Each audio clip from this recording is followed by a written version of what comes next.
नमस्ते। आज हम जानेंगे शरद ऋतु में स्वस्थ कैसे रहे।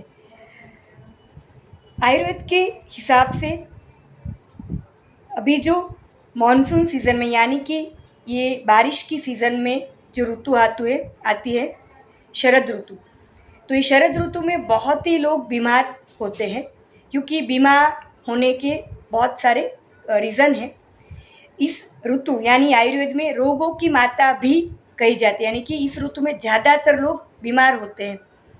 इस ऋतु में हमारी जठराग्नि जो होती है वो मंद होती है, यानी कि हमारा पाचन जो होता है वो कम हो जाता है इस ऋतु के अंदर, और पित्त का प्रकोप होता है।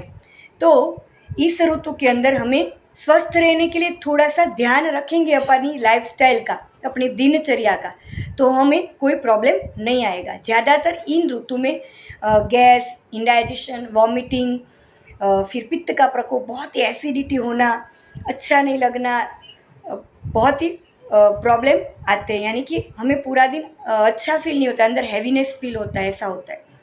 तो इस ऋतु में इस सारी चीज़ों से कैसे बचें? तो हम थोड़ा सा अपना डाइट का ध्यान रखेंगे तो हम इन प्रॉब्लम से हम बच सकेंगे। जैसे कि मैंने पहले बोला कि पित्त प्रकोप होता है, तो पित्त वाली चीज़ जो पित्त को प्रकोप करती है वो चीज़ हमें नहीं खानी है। और जो चीज़ पथ्य है यानी कि हल्की है, क्योंकि जठराग्नि मंद होती है इस सीज़न में, शरद ऋतु में, तो जठराग्नि मंद होती है, इसलिए हमें जो जल्दी से डाइजेस्ट हो जाए ऐसी चीज़ हमें खानी है।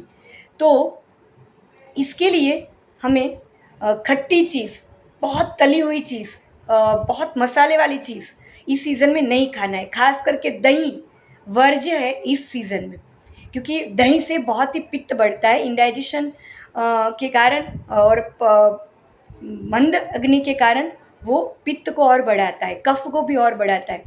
तो ज़्यादातर दही लेना ही नहीं है इस सीज़न में, ये पूरा महीना। दूसरा है हल्की चीज़, यानी कि मूंग की दाल, मूंग, ऐसी चीज़ हमें ज़्यादा लेनी है।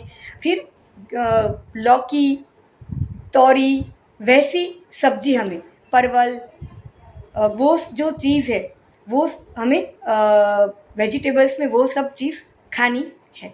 तो ऐसा ध्यान रखने से, यानी कि पथ्य चीज़ जो हल्की चीज़ है वो हमें खानी है, और थोड़ा सा वर्कआउट करना है, यानी कि जितना हो सके हमें भूखा रहना है। और जो खट्टी, खास करके आंवला है जो डाइजेशन को बढ़ाए, वैसी कोई चीज़ है वो हमें फल वगैरह खाना है, यानी कि हल्की चीज़ें खानी है। और ज़्यादातर इस सीज़न में उपवास आते हैं, तो चतुर्मास इसलिए ही आता है, इसलिए हमें इस सीज़न में 4 मास उपवास करने, यानी कि बहुत ही कम खाना है। जठराग्नि बहुत ही मंद होती है, इसलिए जितना हम कम खाएंगे उतना हम स्वस्थ रहेंगे, कोई बीमारी नहीं आएगी। तो कम से कम चतुर्मास ना करें, पर कम से कम इस शरद ऋतु में हमें क्या करना है, तो कि शरद ऋतु में ये नवरात्रि आती है, तो नवरात्रि के उपवास करें। तो तली हुई चीज़ नहीं खानी है, बाहर का कुछ जंक फूड नहीं खाना है, तो बिल्कुल ही हम स्वस्थ रहेंगे। कोई भी प्रॉब्लम, कोई भी वायरल इन्फेक्शन भी हमें नहीं लगेगा, अगर हम अच्छे से अपनी डाइट का और दिनचर्या का ध्यान रखेंगे। धन्यवाद।